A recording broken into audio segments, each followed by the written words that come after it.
Alright, hello. We are back to level generation. Last time we got it working to a reasonable place that I will try and demonstrate. It's going to crash immediately because there's the thing we've got to fix. But actually this is good. It's paused it so we don't have to worry about the guard finding us while we talk about it. So it's placing plinths, it's building level out of chunks, which is good. And it's putting things on the plinths. The selection of things we're getting on the plinths is very random. Too random, I would say. Here we've got a load of antiques and just one gun. There's a few problems with this. One is it's possible for this to generate a level with no weapons on it. That's a bit of a problem. And even if that wasn't the case, the fact that the number of antiques can vary dramatically is going to create some weird results, because ultimately we're going to give you a score on how many antiques you grab, and levels with a lot of antiques will be, your score potential will be much higher, which is not a thing that, doesn't reflect any great difference in the player's skill. So we should sort that out. Let's also look into this crash, because I don't know how I didn't notice this last time, but yeah, we're getting it because if we double click on it, hopefully it'll open. Well, we can look it up anyway. Down here it's saying it's in guard behavior on line 36. So do we have that open? Yes, we do. It's this bit that looks for a random nav point. And this is somewhat, I don't know exactly when in our process this is happening, but it's not surprising that something can go wrong here, because this code assumes there is more than one nav point or at least one nav point in the level. And what we've done recently is we've started with a completely blank level, then we're generating things on top of it. So what's probably happening is the guard is trying to look for a nav point before the level is even up and running. It isn't the end of the world. We're going to spawn guards. Yeah, in fact, I'm not going to fix this bug. Because the thing I wanted to sort of explain is, I might have covered this to some extent before, but when you have a crash, one of the questions you need to ask yourself is, do I want to solve this crash? do I want the game to crash in this situation? Because it's crashing because we assume there's nav points and there aren't. But is it correct that there should ever be a guard existing when there are no nav points? The reason that's happening is because a guard already exists in the level, and now our level generator is happening after that guard is already woken up and everything. And that's not what we want, is it? That's not intended. We'll eventually get rid of this guard, because we're about to do today some code for placing guards and placing enemy spawners. And when we do that, we will know some nav points exist when we create guards. So in this case, it's actually kind of good that it's crashing. What we could do is just modify this code. So we'd say if references.navpoints.count is greater than 0. If there's more than one, if there's at least one nav point in the list, then do this. What we've done if we do that is we've created a situation where if this isn't true, if a guard exists but there are no nav points in the world, this silently fails now. It still fails, it still doesn't do anything, but now it does so silently. And is there ever a scenario where we want that? Are we ever going to put our guards into a field that they cannot navigate and they become paralyzed and gibber on the spot? Probably not. So actually, it crashing is quite a good result, because it tells us immediately something's gone wrong. And the worst bugs are the ones where at the time it went wrong, nothing happened. And later, something bad happens. So, I'm always forgetting how you auto format. Anyway, it doesn't matter. So I'm actually just going to delete this guard, because we're about to figure out how to place guards. And in our level generator, which we had recently, and yet is not one of our currently open tabs, I guess I'll find it just in the level itself and double click it here. Let's first fix that plinth thing. Plinth thing. I really ought to get good at saying that word. So in my opinion, the issue is that we've got this big list of things to put on plinths. We don't distinguish between weapons and antiques. And actually that's quite an important distinction. Antiques define what your score can be. Weapons are essential. You can't survive without them. So we need two different lists. I am going to... I'll just create a new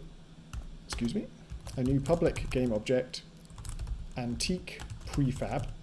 That'll be the template from which we create antiques. And I'm going to rename this, I think it's Control RR. And I think I'll just call it weapon prefabs. And by renaming it, I'm going to lose the list that I created. This will disappear, right? I'm expecting it to, yes. If we had a really load of complicated work there and we wanted to preserve it, there's a trick you can use called formally serialized as. I believe we covered that before. It's not worth covering again. And in this case, it wasn't worth even typing out because the list was mostly wrong anyway. I want antique prefab to be set to our antique prefab, which is that one, right? And then our weapon prefabs, I'll just drag them all in. And I've got to be careful because, so one is a shotgun. You know what, maybe I should, if I do this as a list like this, then we at least see the full names. So here I can see railgun variant, not railgun beam. Shotgun variant, and Uzi variant. So those are our three weapons. And now what do we want to do? I think, so how many antiques should there be versus how many weapons? What I don't want to do is set a fixed number, because if we say there should be 3 antiques per level and the rest should be weapons, then if we end up making a level that only has 3 plinths, then there are no weapons again, and that's the problem we're having. So I'm going to create a public float fraction of plinths to have antiques. A long variable name, but hopefully clear. Means how many of the plinths we have should have antiques on them as a fraction. So half of them, I think, is probably what we're going to set it to. Let's do it now.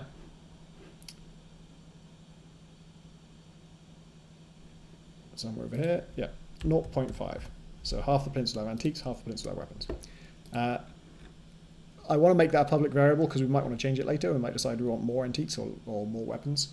And then instead of just taking, this is the code to take things from the weapons list, but instead I want to, there's a few different ways we could do this, but what we don't want to do is like, if we have like a variable for how many antiques we want to place, then it wouldn't work to just say keep placing antiques till you've placed them all, then start placing weapons, because what you probably end up with is all the antiques on the left and the weapons on the right. You want them to be random. Cycling through the plinth list in random order would be kind of cool, but I don't have an easy way of doing that. Like, that is possible. We could shuffle the list first. That's a pretty good idea. Should we shuffle the list first? Let me just check. I think there is just a thing called shuffle, isn't there? Excuse me, no. References.plinths.shuffle. There's sort. There's no shuffle.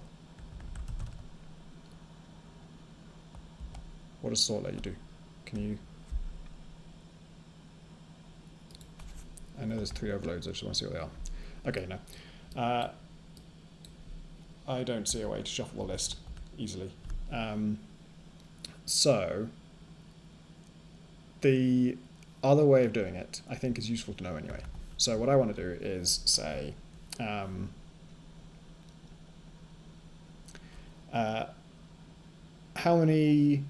first of all, how many things are we going to place? So we define an integer for number of things to place, and right now we're just doing our references.plinths.count. It's however many plinths we have, that's how many things we want to place. We're going to put one thing on every plinth. And then number of antiques to place. That's going to be number of things to place. Nope. Why would I want that? Come on.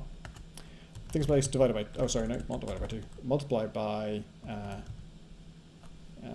fraction of plinths to have antiques. That should make sense. It's not going to like it because one is a float and one is an int.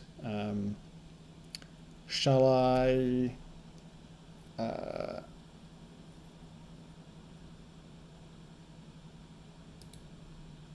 should I just kind of want it to do that. Should I just make it a float? Like, it's not really a float, it's an int, but these two things the thing that makes sense is we should tell it whether we want to round it down, which we do. And I think that actually we have to say round to int. Is that correct? Yeah. Let me just check. Would it have let me do that? Oh yeah, it does. Okay, so we can keep that as an integer. So yeah, so this thing is a float. It's a fraction. This thing's a whole number. Multiplying a whole number by a fraction seems valid to me, and sure enough it is. The thing it was complaining about is after you multiply it, you're then storing it as a whole number. Well, what do you want me to do with this fraction? Do you want me to like forget about the 0.3? Do you want me to round it up? Do you want me to round it down? And rounding just means, you know, if it's below 0.5, you round down. If it's 0.5 or above, you round up. And there's a special function that, you know, in doing so, it also converts it to an integer, just to be extra explicit about what we're doing. And then, how many weapons should we place? Number of weapons. You know what? We don't need this variable at all, do we? The rest will be weapons. So, as we go through the plinths, what I want to do is have a chance that we place an antique, and that chance should be. Yeah, let's actually create it as a variable. Chance of antique equals number of antiques to place divided by number of things to place. Now, if that's not immediately intuitive, what that means, imagine if we have two plinths and we've got to place one antique. What's the chance that we put it on the first plinth? It's 1 out of 2, it's half. What if we've already placed something that isn't an antique? Now we only have one place to put something and we have one antique to place. The chance is 100% that we put it on this one. And that holds true for any of those values. So, you know, if there's one antique and 50 spots to put it, the first time you place anything, there's only a 1 in 50 chance we're going to make it an antique. And as we place more and more things, the chance will get higher and higher the longer we don't place an antique, until it's 100% on the last one, if we haven't placed it by then, in which case we must place it then. And that will evenly distribute the chance. I hope that isn't too mathsy and confusing. It's a useful trick, I find, for random generation to, you know, like I say, if we could easily shuffle this list, that would be nice, but there are other situations where, like, in fact, throughout this, we're often dealing with two lists, right? There's a list of things where the places where the thing could go, and a list of possible things that could go there, and which one of those you're going to randomize, you kind of need to pick one. So that's the chance. How do we have an if-then that depends on a chance? We do random.value is less than chance of antique, then we'll place an antique. And else place a weapon. And I want to explain that too, because the less than might seem weird, right? This is the chance of an antique. Why are we doing less than a chance of antique? If you pick a random number, let's say it's a 90% chance of antique. If you pick a random number between 0 and 1, which is what random.value does, let me mouse over it, returns a random number between 0.0 and 1.0. If there's a 90% chance of an antique and you pick a random number between 0 and 1, then you want to check if it's less than 0.9, which is a very high chance. So in other words, the bigger this is, the better the chance this passes. And so that's why the value is less than. So I think we also want a variable for like game object, thing to create, and it sets to nothing right now. If we've picked an antique, then thing to create equals antique prefab. If we didn't pick an antique, then all of this should go here. So this picks a random index from the weapon prefabs list. It instantiates it, but actually we don't want to instantiate it just yet. We're going to take this part out. This old bit of code is not useful. And in fact, random thing type, that's no longer the variable we want to use, is it? It's thing to create, the one we just created. So this if statement, all it's doing is just figuring out what type of thing we're going to make. And then either way, no matter what we did, we're going to instantiate a copy of that, of thing to create. So we've just changed one of those variable names. updated it to fit our new code. But there's still one thing missing from this, which is when we place an antique, the number of antiques to place goes down by 1. We reduce it, minus, minus. Now, if we create a weapon, it's tempting to put number of things to place, reduce that here. We don't want to do that, because actually we want to reduce the number of things to place in both cases, regardless. Doesn't matter what we placed. That is not a tracker for the number of weapons, that's a tracker for everything. So if we placed an antique or we didn't place an antique, we placed something, so we reduce that. And so that's how, in that 1 in 50 thing, each time you don't place an antique, it goes to 1 in 49, goes to 1 in 48, eventually it becomes 1 in 2, 1 in 1. That only happens if you're reducing both these numbers. Or rather, if you're always reducing this number and you only reduce this one if you place an antique.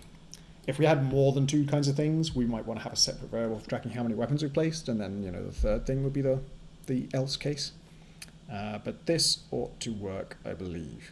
So what we should see is that there's 50% weapons and 50% antiques when we start our level, and there's no enemy. In fact, the level will probably auto-complete, won't it? So I'll probably pause it, in fact. Okay, pause. We got how many antiques? 4 antiques, and railgun, Uzi. I can't see that last one, but it's a railgun, so 4 and 4. Perfect. Let me go to new game, pause again. Shotgun, railgun, Uzi, that's 4. Antique. 4. 5. So this is an odd number, so it's antiques got the better of it, but in fact, did it? Or did I not count that shotgun? 3 there, 4, 5. Yeah, there's actually 5 of each. But obviously it can, with an odd number, inevitably they can't be exactly equal. Cool, that worked. So the next thing we want to do is place enemies. And to do that, I want to use nav points. So remember in our chunks, we have these little balls are nav points there so that the guards know how to get around this bit of scenery, but also they're pretty good starting points for guards, right? Like they're all positions that a guard is going to go to. They're all valid spots for a guard, and we might as well use them to place guards. So I want to do that, but there's a potential problem in that the player, let me actually move the player. I think they're all the way, oh no, when we play the game, just check something. Okay. Weirdly, on my other computer, we were always starting on the right-hand side, and I didn't know why, but that's not true here. So if we create guards at any old nav point, they could be right in front of the player, and they could shoot him as soon as the level starts. Shoot us as soon as the level starts. And that's bad. So I don't want a list of all the nav points. I want a list of all the nav points that aren't close to the player. And yeah, we're going to hit a bug that I will fix when I come to it. I think it makes more sense to hit it than fix it rather than preemptively fix it. So let's make a list of nav points. Nav point possible spots equals new list nav point. Brackets, because we're doing something, we're creating something. And then for each nav point nav in references.navPoints, so not in the list we just created because that's empty so far, for each nav we want to check, is it far enough from the player? So how far are we talking? Well, we need a float for that. Min distance from player, and we want it to be far enough that a guard won't immediately see you. So if we go back to our guard behavior, they have a variable, don't they, for... in fact, let's not look in the code. Let's look in the prefab, because it's a thing we can set, we can customize. In our guard prefab, their vision range is vision range 9.2. So 10 would be enough that we're not immediately being seen, but we probably want to be a bit more careful than that, and I will say 12. If a nav point is within 12 units of the player, 12 meters of the player, then it's too close, and we don't want to spawn someone there. So if, call the vector 3 hotline, and ask it for a distance between 2 points, between the nav's transform position and references.theplayer.transform.position. So this is a convenient thing from the fact that our player already exists when the level is being created around them. We know where they are. So we want to check that this distance is at least min distance from player. And then we'll open some brackets. And then only if that's true do we want to add it to our list of possible spots. Nope, not possible trunk preverbs, possible spots. Add nav. So at the end of that we have a list of spots, of nav points that are not near the player. And then we want to create enemies on them. Let me make that another variable that we can vary. Int number of enemies to create. And let's go set it now. I'm trying to get in the habit of when I declare a public variable, go and set it immediately because I always forget once I've finished writing the code. So how many enemies do you want? Let's say 3.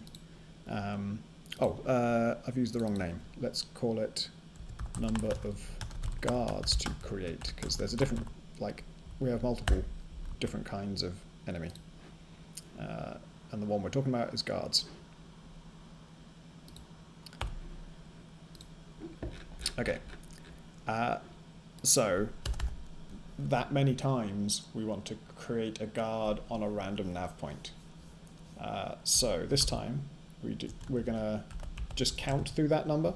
So for iteration count I equals 0, I less than number of guards to create, I++.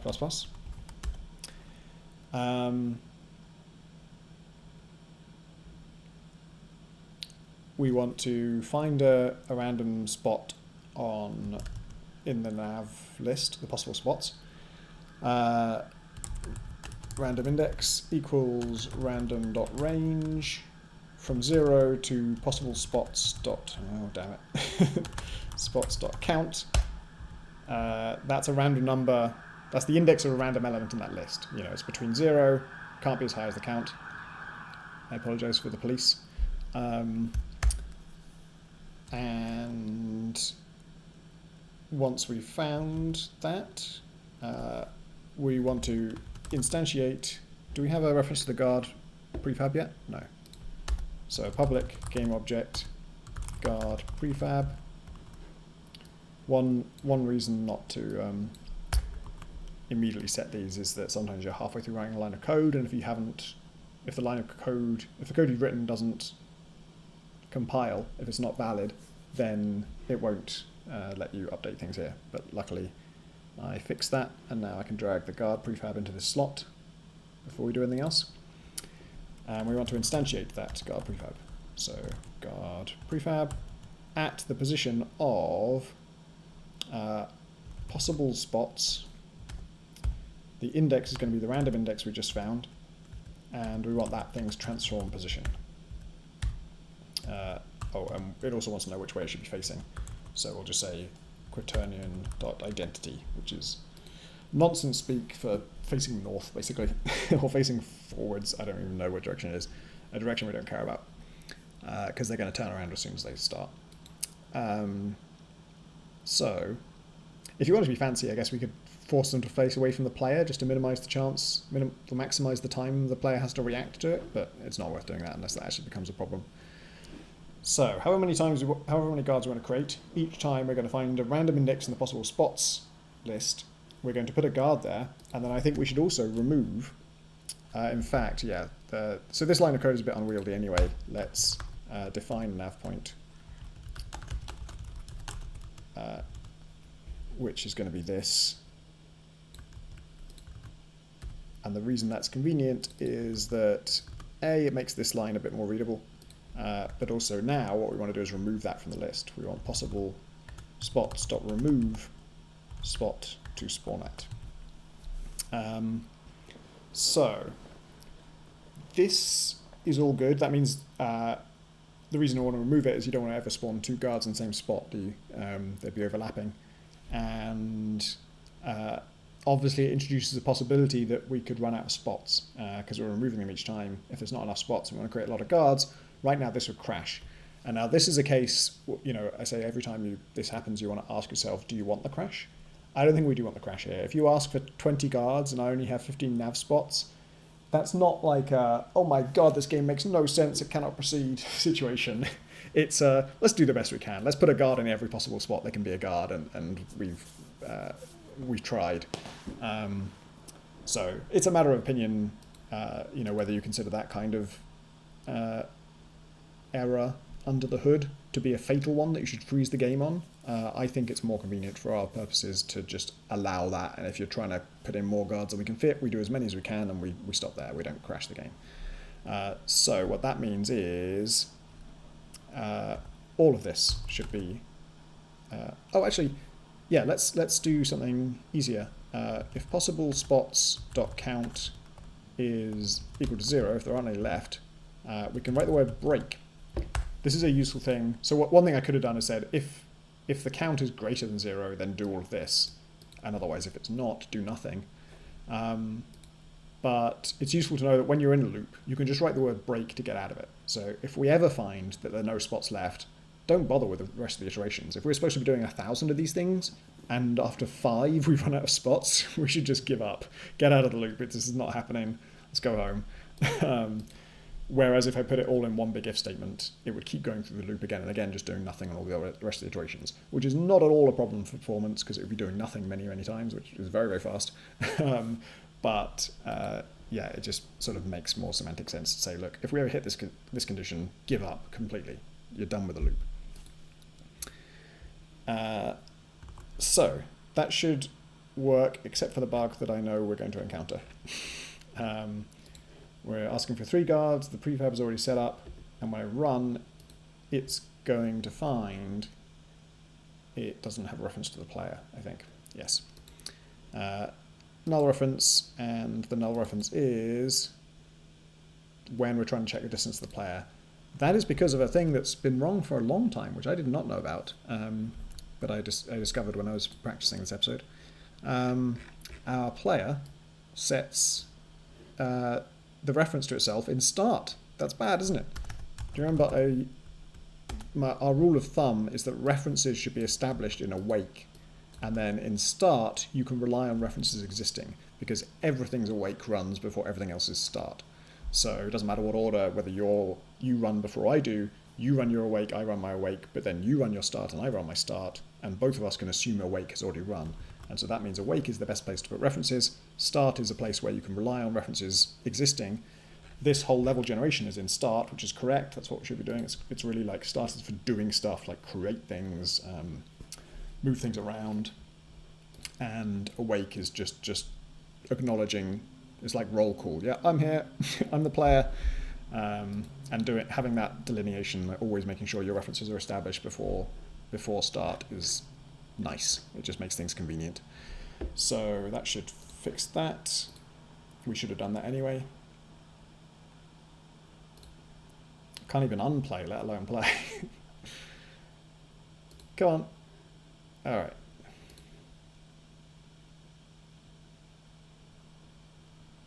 Here we go. Now, I'm over on the left. Did you notice no guards spawned anywhere near me? And also 3 guards spawned. And they're all in valid spots and they're going about their business. Pretty promising.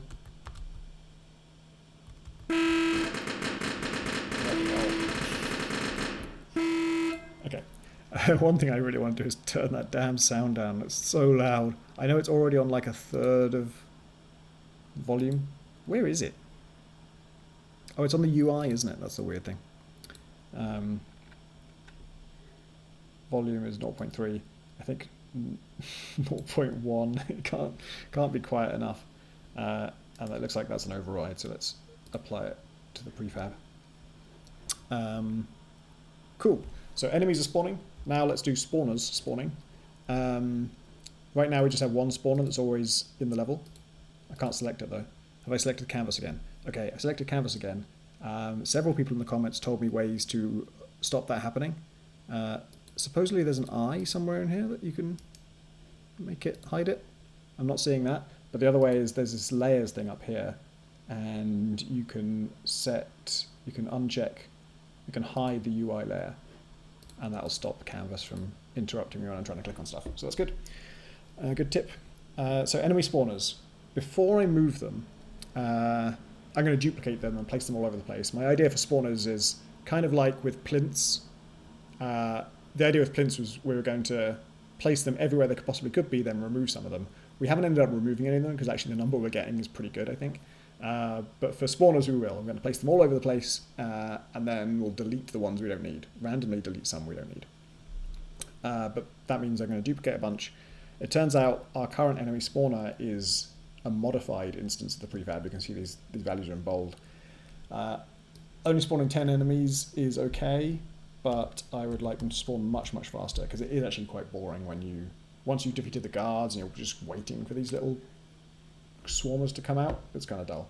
So I will apply that to prefab and apply that to prefab. So this is now not a modified instance. It's how they all will be. That's good to do. So obviously if I customize these to how I want them, I don't need to apply that to the prefab. I could just duplicate it a load of times and they'd all have the right value. But then if I want to change them all, changing the prefab won't help me anymore because they're all overriding it. So they won't inherit the values when I change the master prefab. So I always want to make sure that if this is something I'm changing in the general case, I want all of them to be like this, then I want to apply it to the prefab before I duplicate, because then all of them are just nice little obedient clones and they will copy any changes I make to the master. So let's have like one up there, Control D to duplicate, one down here, Control D to duplicate, put it on the other side. Obviously we need to flip it around because otherwise it would be pointing into the wall. That looks pretty good. Control D. So now we've got 4 to begin with. I also think we can fit them onto some cubes, some chunks. What chunks do we have?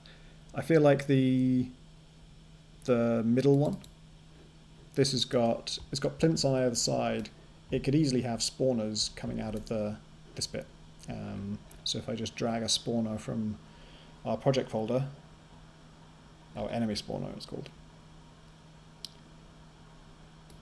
into our hierarchy there, where does it end up? In space, apparently.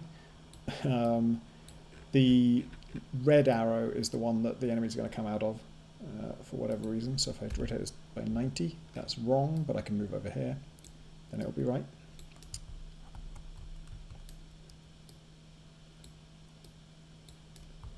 And then I'll duplicate that as well. And this one will be 270 and over here. So, I mean, I could just play now. We'll just have a load of enemy spawners. Yeah, that's a lot of them. They spawn really fast now. It's pretty good, actually.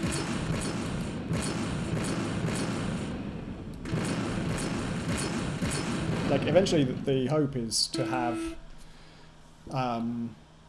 for you to care about weapons that are good against swarmers and weapons that are good against guards. Like right now the railgun's kind of the best against everything, but we'll probably fix that in some way further down the line.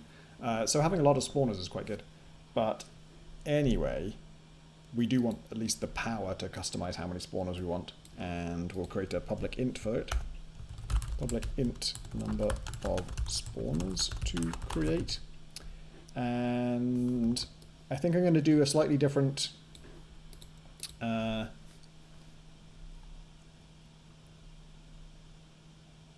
slightly different method here. It just happens that each thing that we're dealing with here, the best way of doing it is a slightly different method. So we've done a for each for now. I guess we did 4 each for plinths. Then we did a for. I call these a for next loop.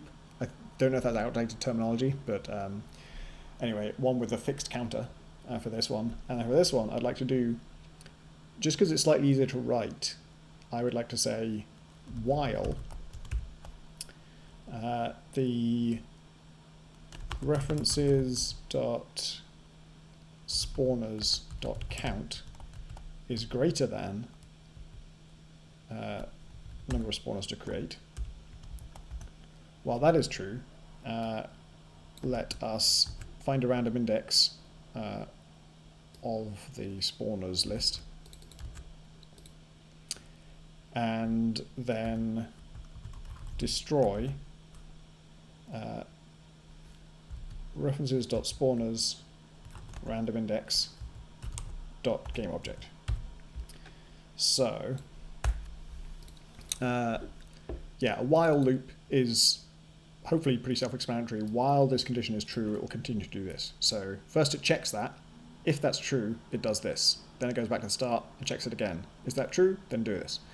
And so for as long as we have too many spawners, our list of actual spawners is greater than the number of spawners we actually want, we pick a random one and we destroy it. And we don't need to think about removing it from the list because our spawners, let's jump to this and then jump to this, they add and remove themselves on enable and disable. So because we're destroying them, they will remove themselves from the list, and the list will get smaller, and so count will get smaller, and it will no longer be as big as spawners to create at some point. And that would be true even if we had 0 spawners to create. It would keep going until it's done that. So we should be pretty safe there. There is just a little gotcha to be aware of. I won't go through it thoroughly, but in this for each nav point, if you destroy the nav here, Unity doesn't like that. If you're doing a for each on a list and you're destroying the thing that's in the list, and that thing is going to remove itself from the list. Basically, if the list changes while you're looping through it, like something that was in it is no longer in it, and during the for each, that causes confusion. So we're not doing that today, but that's just something to have on your radar if you ever hit that. And I guess maybe in a future episode I should try and hit that on purpose, because it would be good to go through the solution, which is basically you go through the list backwards for some reason. It does sort of make sense, but it's weird to think about. Anyway, this should work, right? First we've got to remember to actually set the value, which is going to be back in the level generator, number of spawners. Let's just try 2 for now, because I want to make sure we see it destroy them.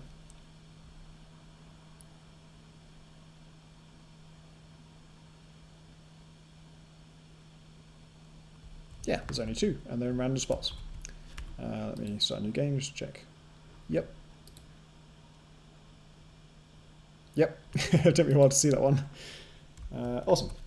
I actually think we want at least 3 because they're cool. They're visually cool. They don't dramatically increase the difficulty. I would say guards are a much bigger difficulty increase than spawners, because spawners don't affect you until you set off the alarm, and then when you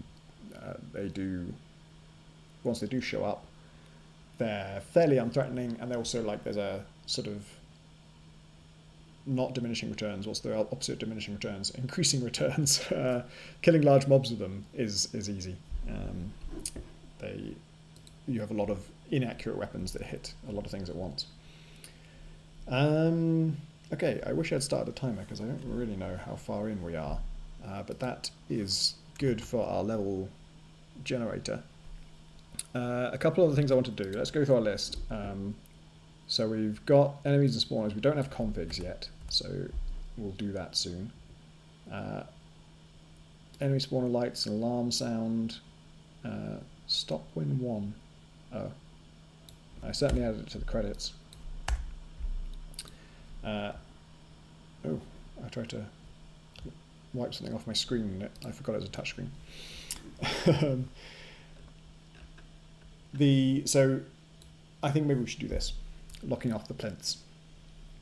So the idea is, because our whole alarm system is a bit of a fraud at the moment, because after the alarm's gone off, you can still pick everything up. So the only thing stopping you from doing that is that the level moves on eventually. Woof, we are really having some performance problems now. That's something at the end of the episode I want to show you the profiler, and I want to ask you if you know what the hell that performance problem is. You may not be seeing it on your computer because I'm doing this on a laptop, but yes, we have a very artificial constraint, which is the only reason you can't take every single antique on the level is just that after the enemies are gone, we force you to the next level, which is not a great thing. So let's give the plinth a way of sort of locking itself. Yeah, the idea is like a cage kind of comes down on this thing. So we're going to create a cube. And let's get a more useful perspective on it. I'm going to increase its scale on X. I think actually I'm just having performance problems across the board. I'm struggling even with this. Nice and big, but obviously move it back so it doesn't obscure the label. And this is going to be a cage that will appear when the alarm goes off. So I'm going to disable it for now, but in our plinth code, let us have a public game object cage, and I'll set that reference now.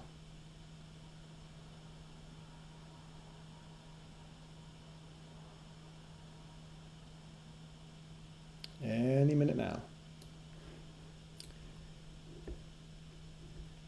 Let me check my power is actually, yep.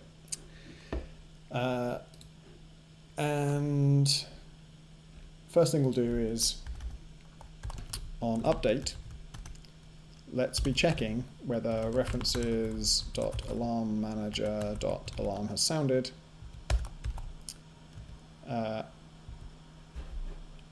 And our cage is active in hierarchy.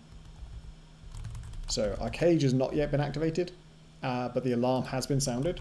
Well, then we want to activate our cage. So cage set active, true. And let's also change our label text to just say alarm instead of the name of the thing. So that'll just be a visual difference for now. It won't actually remove the items, or probably won't make them ungrabbable either.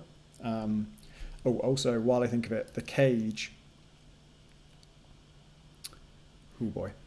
I want to disable the box collider on the cage because because it's big, I don't want it to, like, if it clips into you when it's created, that could get you trapped or something. So I don't want it to have any materiality, any physical presence. So if I shoot, yeah, they all get blocked off, but that's not good enough because A, we didn't quite manage to make it obscure the antique, but also B, they don't actually stop us picking anything up. And my cheaty way to do that will be, if my usable, the thing that's on the plinth, if it's not equal to null, and my usable is enabled, so it's still usable. If we pick it up, it won't be usable anymore, so that's an important check. Then we'll destroy my usable.gameObject. So destroy the whole thing. This doesn't look right, does it? Okay. I guess it moved some brackets around. So I'll write this as a comment. Still exists, and the player hasn't taken it yet. So if the player's taken it, then it won't be enabled anymore. We could also do, if you wanted to be extra safe, you could do like a distance check as well, like how close is it to me? If it's still on the plinth, then we might want to destroy it, but if it's left, then... But really, the ultimate test is the player's holding it, we don't want to destroy it. Right now, there's no other way it can leave the plinth, so that's pretty safe.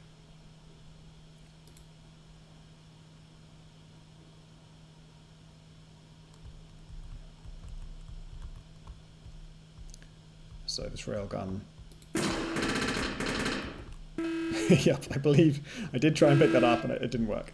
So I think that is working. Let me just zoom around in scene view and just check that everything is gone.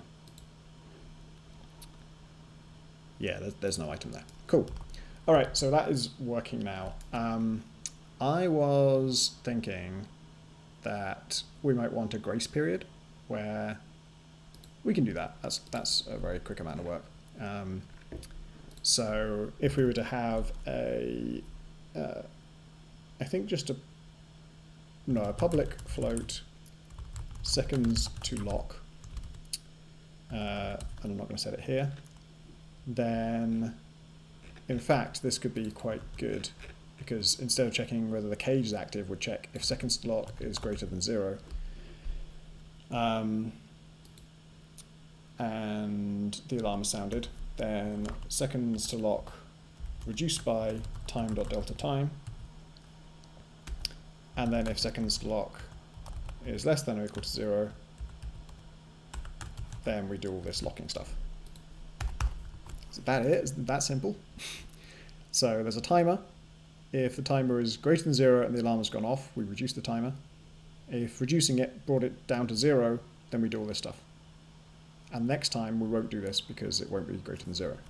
Yeah, I think it's that simple. And that is a thing we'll set in the prefab.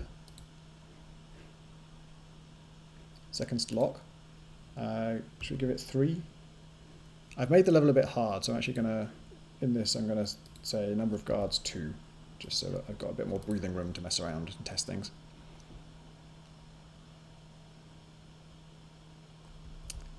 So the idea is that if I've taken using the shotgun, my next thing I could take, well, I want to look for 2 things that are close to each other. So my best bet is to take this antique and then quickly take the other antique. And then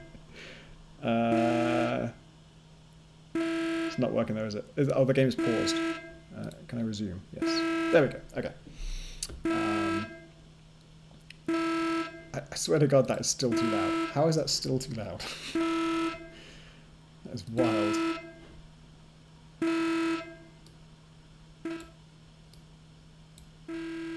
.017 is still kind of loud. This is just a sound effect that is loud at all volumes. Let me just do that one more time just to see it in action. I've got to think more about where the guards are when I trip the alarm, of course. I'll take that one, and then I want to try and take 2 things. So the purpose of this mechanic is to make you think about where things are, you know, pick a spot where you can grab multiple things before the alarm goes. And again, it's going to be that spot, which this guard is not going to make easy for me. But if I wait till he's gone... Oh, this is terrible. This is terrible. I hate this. This is the worst. Well, you know what? One of my abilities is to kill him from behind, right? And then I can actually run around and grab 2 antiques and possibly get away. Oh my God! Okay. That was tense. Alright, so that's done. Good job. Let's actually reduce that alarm panel volume to that insanely low amount, 0.017. That's what we're doing. All right, so we're done now. That is the end of the episode, but yes, like I say, I'll show you the profiler, because this is, when you want to get into the performance of your game, this is what you use. It's under Window Analysis Profiler, and there's a little button called Deep Profile. As far as I can tell, you always want that. I think the only downside of Deep Profile is that, oh, for God's sake, it takes so long to react to the click that I can never tell, am I still waiting for it, or do I need to click again? All right, so you turn on Deep Profile. Profiling, it's measuring what is costing you performance, what is slowing the game down. Wait, did I have this running already? Is that why it was so slow? Because profiling does slow the game down. It's sort of catch-22, I guess. But yeah, what I'm noticing is the game is fine until a fight breaks out. And it's tempting. I wonder if... so I don't really know how to read this thing. Like, there's this big graph, and it's showing you what is taking up the most time at every juncture. But look at our graph. What is taking up the most time is this swamp green stuff, which is others. And I don't... Ooh. Oh, I can turn it off, but I don't want to turn it off. That is definitely what we want to dig into. I want to know what the others thing is. It's taking up 61 milliseconds in a frame. That's not great. But what is it? Where do I find like what that actually means? So if you are... I know some people following this tutorial are more experienced in Unity than I am, so maybe one of them can help in the comments. Just an idea of where to look. You can tell this is when the fight breaks out, I think, and then it's just after that there's huge, huge spikes. I wouldn't be surprised if it's something to do with lighting. Like, we don't... At first I thought it wouldn't be, because we're not creating any lights. Like, the lights... We have the same number of lights afterwards. We turn off a light and we turn on a light for each of these things. But I do notice, as I look at this, those new lights are huge. And I've got to believe that the size of a light has some performance impact, right? Because these are all very, like, real-time dynamic lights. They're not... Nothing's been pre-baked. So if it's having to affect more stuff, that must cost you some performance, maybe. So anyway, I'll wait to hear on that. Don't listen to me. Listen to the smarter people who are going to correct me on it. But yeah, we just did interestingness. There'll definitely be more. I'm already having loads of ideas for, like, you know, how else this mechanic evolves. The main thing I'm thinking that will help now is ammo counts. I think if every weapon has limited ammo and you take it to the next level with you, then you're going to be juggling this inventory of, like, okay, my railgun's great, but I've only got a few more shots for it left. Maybe I want to invest in stealing a weapon. I've also been wondering, like, whether some of these things shouldn't cost you any alarm count. You know, maybe you should be able to just turn off a guard and that doesn't cost you anything. You just, it's your reward for getting up behind them. But not sure about that yet. I don't think it makes sense to tweak any of those things until we have the ability to go from one level to the next with persistent stuff. You know, you've brought your weapons with you, you've brought your ammo count with you, maybe there's upgrades or whatever. And at that point, we'll know what kind of game we have and we can improve it from there.